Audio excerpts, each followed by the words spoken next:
security? That's my issue. Phil, I have some questions about this, and I just want to know if you'd rather I address those questions to you or to Matt. I'd probably address them generally. Okay. Just for the benefit of the public, this is concerning the guest network here at the school, all three schools, which currently host the BYOD people and anyone who comes in. And my concern was that anyone can currently log on to the network without a password or any other credential. And we had a meeting about this a week and a half ago and had extensive conversation and so forth. At that time, and please correct me if I'm wrong, it was expressed to me that there was no need for this type of authorization. At the last workshop we had on Thursday night, it was announced by Matt that there was a firmware upgrade to the zone director 1100 that would now allow this authentication to take place. It was unclear whether he was recommending that we do it, but he said that it was available or will be available in the future. I have talked to the people at Zone Director on the phone, and they have confirmed to me that this authentication was always available on this device, and I told them when we purchased it, and they said that it was shipped to us with that functionality already there. So I asked a couple of questions which I've not received answers to. Why this wasn't brought up, that we had this functionality we weren't using, and is Matt, as our director, recommending now that we use it? And my third question was this functionality considered before the BYOD pilot program? And I may have some other comments, but those are my three questions. Well, the first question, I'm not sure, is it's a strange question, so I'm not sure I'm the answer to it all. Just to put everything in proper context, sometimes I recall things differently. I believe that what happened is at our meeting that wasn't a meeting, which was what, 31st? Yes. 22nd. Dave, you had made a statement, if my memory serves me correctly, that you were in favor of recording MAC addresses. And I think that what happened was that Matt talked about that a little bit and said that there might be a way of doing that electronically. That it may not be require actually taking down the MAC address, because when you write down a MAC address and then enter a MAC address manually, you never get it right. So I believe that he said that he believed that there was a way of doing it electronically. I told you at that meeting that we would look into the electronic registering of MAC addresses. In the process of doing that, we became aware of an impending or soon-to-be released firmware upgrade to our wireless controller that would allow us to do this fingerprinting authentication. And now I'm getting way out of my league. I can't explain to you the specifics of it. And in fact, Matt did give you a little bit of it when he did his presentation the other night.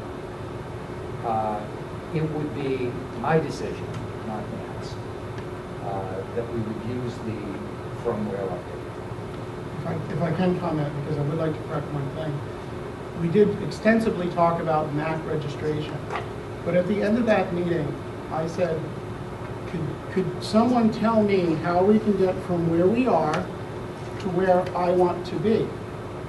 And Phil, you said, are you talking about MAC addresses? And I said, no, I'm not limiting myself to MAC addresses because I'm not a technical person. What I want to know is, how can we have somebody authorized to the network and be able to take them on or off and track them, whatever method that is. And I do have the videotape, and I can show you how that conversation went.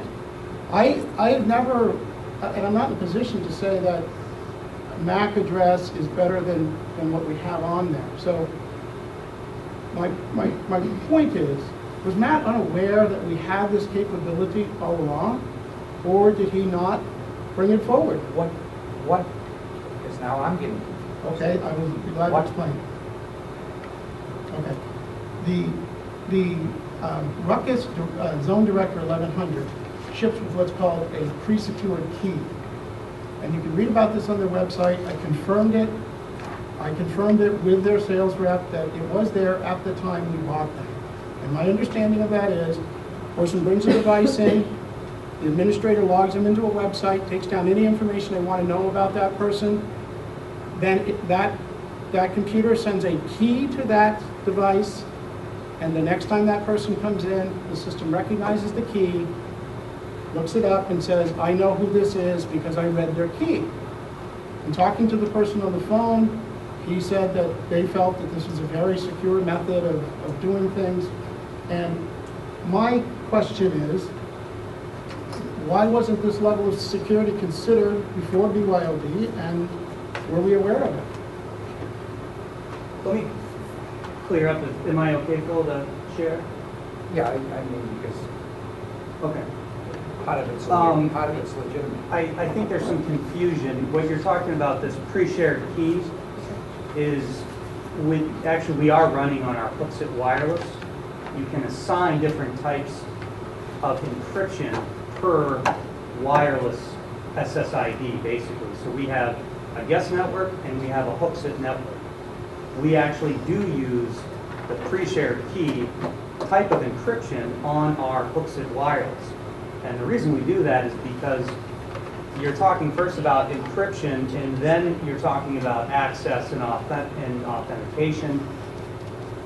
Teachers access resources on our school district network. Therefore, they have to have a way to authenticate to access those.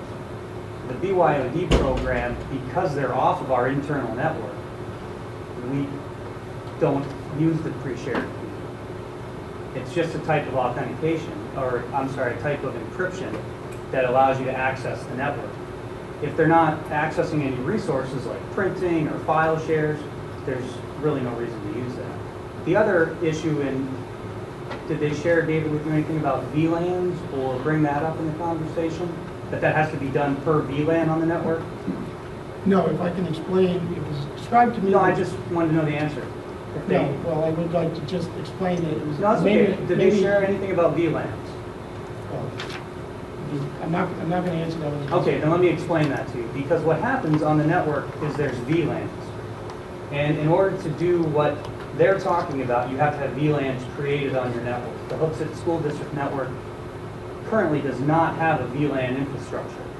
Therefore, to do what you're talking about, at the moment right now, we would not be able to do because it's not structured that way.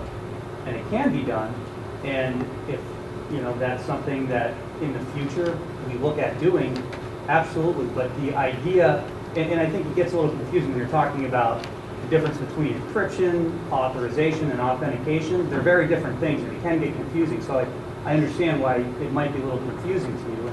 So let me explain it to you this way.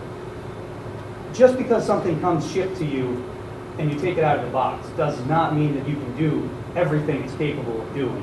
You're limited and you're bound by the infrastructure that it's placed on. I think we had this conversation regarding the Barracuda. And can we do this, and can we do that? And I thought it could do this, and can't we do this? Yeah, you could do that, and of course they're going to sell that to you and say you can do all these things. However, it's limited by the way the infrastructure is set up. Currently, the Hooksett School District infrastructure is not set up in a way to be able to do all of the things that the Ruckus is capable of doing. And I think that's true of any network tool you put on. It's just you're bound and limited by the infrastructure.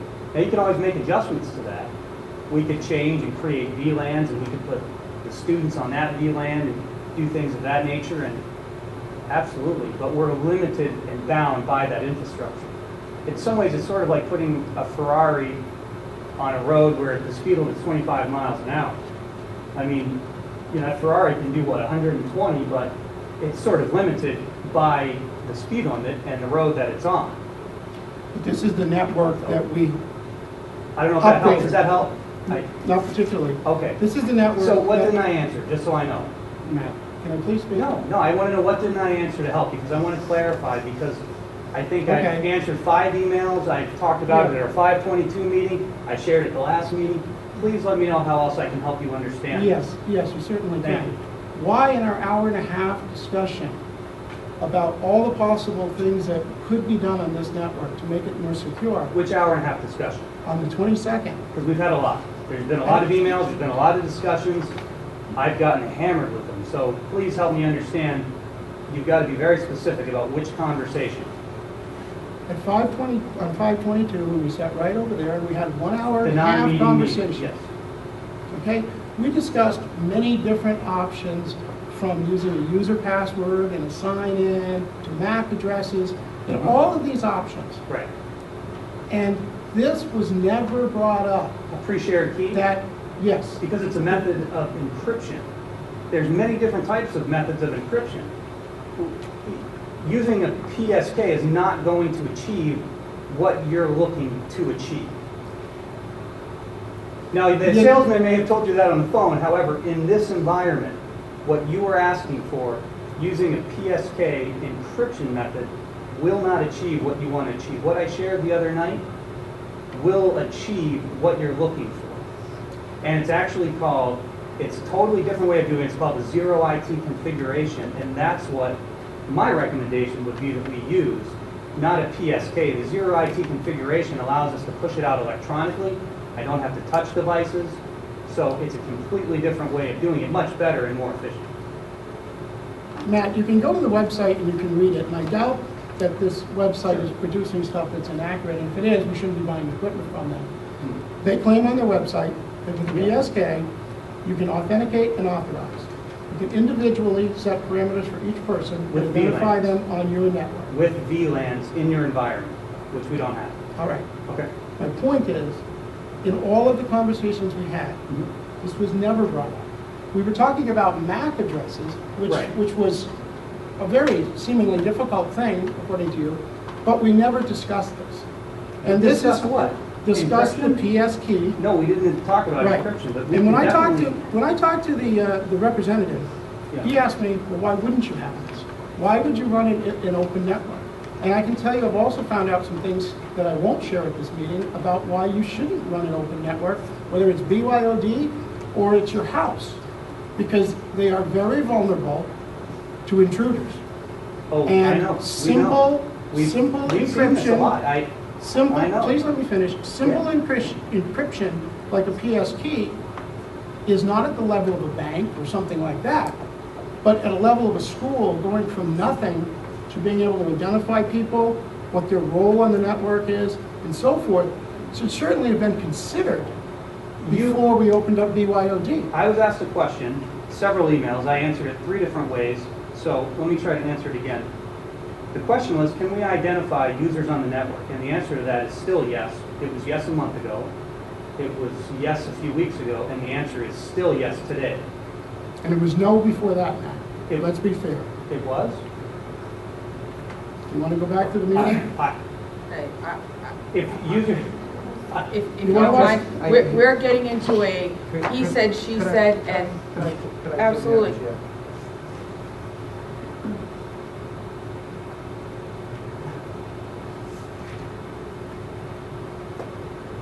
In the last month, what is this month? 2 months, I have answered 240 emails. And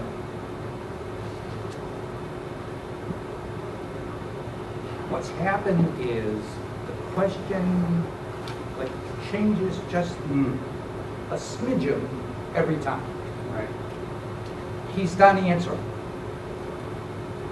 Okay? He's done. He's now done answering. We're not gonna get into a debate of let's beat up men. There's a question, there's an answer. We met on the 22nd, and I heard about, or 31st, whatever, and I heard it probably a dozen times. The purpose of this meeting is so I will better understand functionality. Never a meeting about why this and why that and why the other thing. Why didn't we do it? We're stupid. Okay? That's the answer. We're stupid. And we're trying to take advantage of improvements of the equipment we have to accomplish what we were asked to do. Authenticate. And that's what we're doing. So the questions that are really debates in disguise are over. They will not be answered. Madam Chair, may I speak? I would just like to inform everybody in that meeting, Matt and the superintendent likened our network to Dunkin' Donuts and said, Okay, that's they, done. no, No. You're this not- happened. I've already said you're not continuing. It was a Excuse me, Madam Chair, non-conclusive. you just let Phil run on about how he's not going to answer questions and accuse me of beating up Matt. You If are. Matt- If Matt was forthcoming You have with been. answers, what have I said to Matt? Yes, what have I asked Matt that was personal in nature, Madam Chair? You asked questions 6 and 7 different times, a different way. Yes, and you know what I just discovered this week? That all along, I take we've offense- had that capability. You know what I take All offense along. with? We're a policy-setting board, and you went and called a manufacturer Good thing I to did. check up on that. Good thing I did, Madam Chair, because it's been there all along. He just explained to you why it's not, This isn't is a effective, and point I'm of not gonna. information. I'm not interrupting. For the record, we do not agree that that statement is accurate. You do not agree that you like. You're not getting into a debate with the superintendent. Dunkin' Donuts. We're not getting into I a will debate. post the No, no, no, video no, tonight. no, It no, was no, Dunkin' no, no. Donuts. No. Can I? It was Yes, Dunkin' can I? Donuts. Because Ask Todd, he was sitting right there. I'm gonna. We're not Ask getting Todd, into a he'll debate. Get into it. He'll say What's no. what's wrong with Not the getting I debate? into will, I will say What's this. wrong? I don't. I just said we are not getting into a debate. That's very convenient. I, Thank you. Are you accusing me of something? Yes, I'm accusing you of not letting me get my questions answered when I'm asking in a respectful manner You're about not being security respectful. issues. Oh, so you're personally accusing me of not being respectful? I don't find you to be respectful to them. doesn't take an accusation.